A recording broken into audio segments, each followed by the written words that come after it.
Followers का तो पता नहीं, पर हाँ इनइक्वालिटी में दोनों के बीच साइन को एक दूसरे को फॉलो करना बहुत जरूरी है। वो कैसे आओ बताता हूँ। आई से हमें ए तक जाना है, उसके बीच का साइन आई ग्रेटर देन होना चाहिए ए से। तो हम आई से हम स्टार्ट कर रहे हैं, आई से ग्रेटर देन है, बिल्कुल सही बात है। एच ग्रेटर देन है जी बी ए। तो इसमें एक कंडीशन होता है कि जब भी हमें ग्रेटर देन चेक करना होता है तो सभी के बीच में हम चेक करते हैं कि एक कम से कम एक जो मेरा ग्रेटर देन वो होना चाहिए उन कंडीशन के बीच में। तो चेक करते हैं है कि नहीं, एक है, ग्रेटर देन इक्वल टू है, ग्रेटर देन इक्वल टू है, ग्रेटर देन इक्वल टू है। पर हमें एक तो मिल रहा है ना, आई से ए जाने में हमें एक तो मिल रहा है ना भाई, तो इसका मतलब ये ऑप्शन सही है। अच्छा, तो अब हम और तुम तलाशते हैं कि किस तरीके से इनइक्वालिटी में ऑप्शंस गलत होते हैं। तो बेसिकली के से हमें एस तक जाना है, एस तक जाने के लिए हमें बीच में चाहिए ग्रेटर देन इक्वल टू होना ही चाहिए। तो के से हम जे तक गए, जे से आई तक, आई से एस तक, ठीक है। पर इसके बीच में जो हमें दिख रहा है ग्रेटर देन इक्वल टू, पर बीच में एक ग्रेटर देन है, जबकि मुझे इक्वल टू भी साथ चाहिए।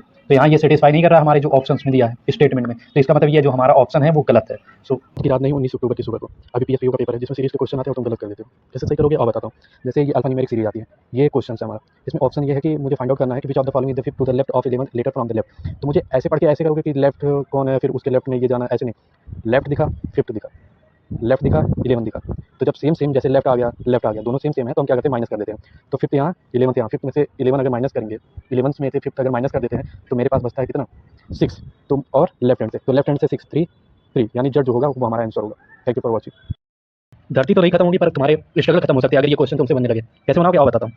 ये एक नंबर सीरीज का क्वेश्चन है जिसमें हमें फाइंड आउट करना है which of the following is shift to the right of element from the right hand. तो हमें यहाँ दिख रहा है, अगर ऐसे फाइंड आउट करोगे तो काफी टाइम लग जाएगा। तो हमें क्या देखना है कि राइट हैंड से फिफ्थ एंड राइट हैंड से 11, मतलब राइट आ गया मतलब सेम है, सेम है तो सेम है, तो क्या करते हैं हम माइनस कर देते हैं। 11 में से अगर हम 5 माइनस करेंगे तो 6 बचेगा, और कहाँ से मुझे चाहिए, राइट हैंड से। तो 3 3 6, यानी बी हमारा हो गया आंसर। All set. इनइक्वालिटी का सफर तुम्हें भी परेशान कर रहा है, क्वेश्चन नहीं बन रहे हैं, और बताता हूँ कैसे बनाना है। तो बेसिकली जैसे आई से मुझे ए तक सफर करना है, आई से ए तक सफर करना है, तो आज चलो सफर करते हैं। आई से हम एस तक गए, एस से जी, जी से बी, बी से ए यहाँ पे है, आई यहाँ पे। आई से ए तक जाने में हमें जो साइन चाहिए वो ग्रेटर देन होना चाहिए, हमेशा ग्रेटर देन है, ग्रेटर देन इक्वल टू है, ठीक है।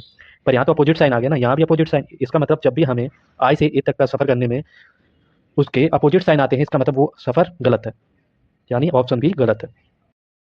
इसमें मौसम की गलती नहीं है, इसमें हमारी गलती है, क्योंकि हमें नहीं समझ में आ रहा है प्रीसीडिंग और फॉलोड कैसे यूज करते हैं नंबर सीरीज में। तो आप बताता हूँ कैसे यूज करते हैं। तो इसमें क्वेश्चन है how many symbol are there in above which is followed by letter and preceded by number. तो ऐसे कितने सिंबल हैं जो कि फॉलोड है लेटर से और प्रीसीडेड है नंबर। जब भी प्रीसीडेड आता है वो पहले यूज किया जाता है, फॉलोड मतलब बाद में। तो हमें सिंबल फाइंड आउट करना है। तो एक सिंबल, सिंबल के बाद क्या है, लेटर है ना, ठीक है। इसके पहले नंबर है, बिल्कुल सही, एक और मिल गया हमें। उसके बाद क्या है, लेटर है, ठीक है। उसके पहले नंबर है, बिल्कुल सही, एक सिंबल और मिल गया। इसके दोनों पहले भी और बाद में भी लेटर है, तो ये नहीं होगा, यानी 2 आंसर हो गया। 2 सिंबल ऐसे मुझे मिल रहे हैं जिसके बाद लेटर है और पहले नंबर है। Thank you for.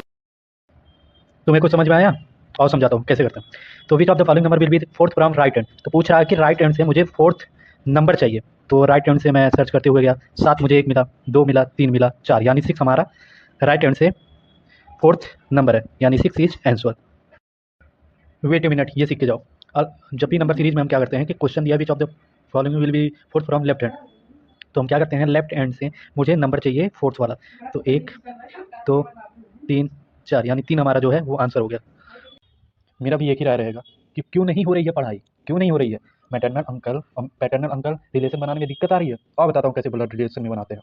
चलो, ये जैसे तुम हो, ऊपर तुम्हारे पापा हैं, तुम्हारी मम्मी है, उसके बाद जो अंकल होगा वो तुम्हारे पापा या तुम्हारी मम्मी का भाई होगा, ठीक है। ये तो पता, पर ये कैसे फाइंड आउट करेंगे कि वो पापा का भाई है या मम्मी का भाई है। तो उसके लिए टर्म आता है मैटरनल और पैटर्नल।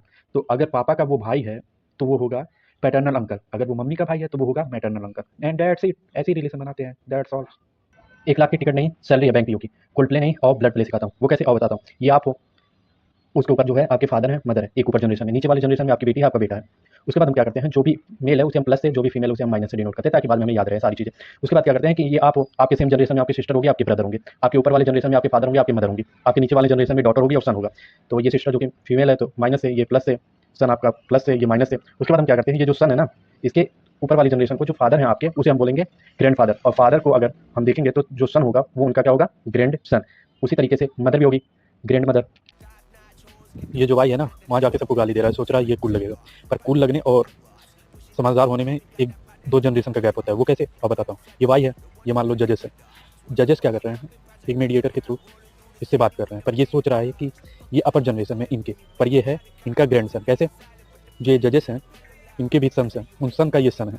तो क्या होता है कि वाई जो है जाएगा, चेक करेगा इसके फादर को, फिर उसके जो फादर होंगे वो चेक करेंगे कि पी क्यू क्या है, एम एन क्या है, इस तरीके से इसका रिलेशन आ रहा है। तो ये वाई जो जजेस हैं वाई के क्या होंगे, ग्रैंडफादर या ग्रैंडसन, ग्रैंडफादर या ग्रैंड मदर होंगे, पर वाई जो होगा इन जजेस का ग्रैंडसन होगा या ग्रैंड डॉटर होगा। दैट तू ही था ना जो हंस रहा था कि father in law mother in law क्या होता है। अब बताता हूँ, ये तू है, ये तुम्हारी वाइफ है। उसके बाद क्या है कि दोनों लोगों ने शादी कर लिया। अब फादर इन लॉ और मदर इन लॉ ढूंढना है, तो फादर इन लॉ एक ऊपर वाली जनरेशन में, ऊपर वाली जनरेशन में इन लॉ लगा हुआ है ना, father in law and mother in law. तो हम क्या करते हैं कि जिससे तुमने शादी किया, मान लो तुम्हारा फादर इन लॉ और मदर इन लॉ ढूंढना है, तो जिससे तुमने शादी किया उसकी जो उसका जो पापा होगा, फादर होगा, वो तुम्हारा फादर इन लॉ होगा, उसकी जो मदर होगी वो तुम्हारी मदर इन लॉ होगी। इसी तरीके से अगर बी का मुझे फाइंड आउट करना है कि फादर और मदर इन लॉ कौन सा है, तो मैं देखूंगा कि इसकी शादी ए से हुई है। ए का जो फादर होगा पी, वो इसका क्या होगा, फादर इन लॉ होगा। ए की जो मदर होगी क्यू, वो बी की क्या होगी, mother in law. And that's it. तुम्हारा भी दिल जानता है, वो कैसे, और पूछते हैं ए का एक दिल है, इस दिल से हम पूछते हैं कि भाई तुम्हारा ब्रदर इन लॉ कौन है।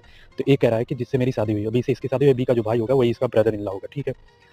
अब हम बी के दिल से पूछते हैं कि भाई तुम्हारा जो है सिस्टर इन लॉ कौन है।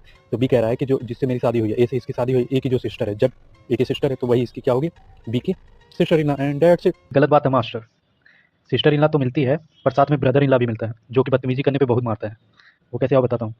जैसे ए है, इन्हें शादी किया बी से, ठीक है। अब बी की जो सिस्टर है जेड, वो ए की क्या होगी, सिस्टर इन लॉ होगी, ठीक है। और के जो होगा इसका ब्रदर इन लॉ होगा। इसी तरीके से बी ने ए से शादी किया है, बी की जो सिस्टर इन लॉ होगी जेड होगी, और बी का जो ब्रदर इन लॉ होगा यल होगा। यही ब्रदर इन लॉ जो है वो खतरनाक होता है। That's it. ब्लड रिलेशन को याद कर लेना अच्छी बात है, पर ब्लड रिलेशन में नेफ्यू नीस और कजन्स को फाइंड आउट ना कर पाना वो बुरी बात है। और बताता हूँ कैसे फाइंड आउट करते हैं। ए का मुझे नीस पता करना है, तो नीस जो होगी वो इसके भाई की बेटी वाई है, तो ये क्या होगी, ए की नीस होगी। इसी तरीके से एल का जो भाई है ए है, ए का जो लड़का है एक्स है, एक्स इसका क्या होगा, नेफ्यू होगा। That's it. एंड कजन्स, ये एक दूसरे के कजन्स हो गए, क्योंकि ये अंकल की बेटा है, ये एक्स जो वाई जो है यक्स के अंकल का बेटी है। And that's it.